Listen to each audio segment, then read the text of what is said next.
क्रिस्का recording studio Ekangar सराय।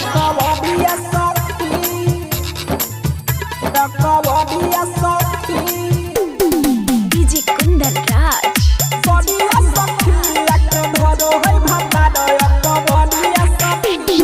ढोरी से सड़क जाहे सनिया सखिया के धरो है भाता दया कबडिया सखी।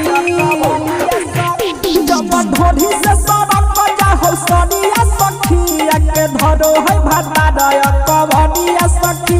हाथ ऊपर नीचे फेरे हमर देही अस्सी हरे कमर रोह कई धई के कमरिया सखी।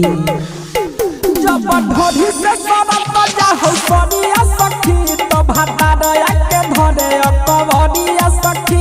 जब ढोरी से सड़क जाहे सनिया सखी के धरो है भाता दया कबडिया सखी।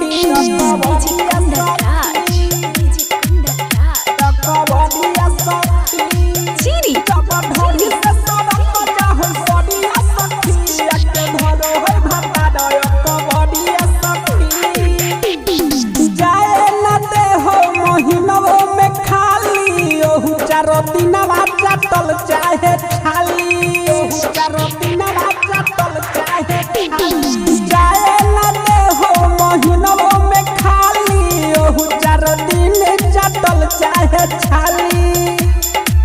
ये सखी बारा पर पारा हो हमर मेरी चा बुझा हो जब डाल हो कोई हमारा भीतरिया सखी। जब ढोरी से सड़क जाहो सनिया सखी तो भाता दया के धरय कबडिया सखी।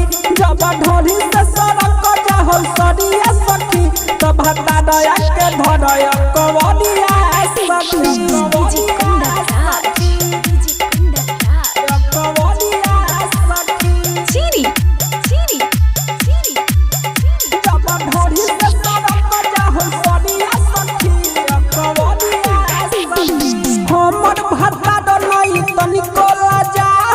सब कर भातार कैसे जोग जोग के खा होई सब कर भातार कैसे जोग जोग के खा होई। हमर भातार नहीं तनिको लाजा होई सब कर भातार कैसे जोग जोग के खा होई।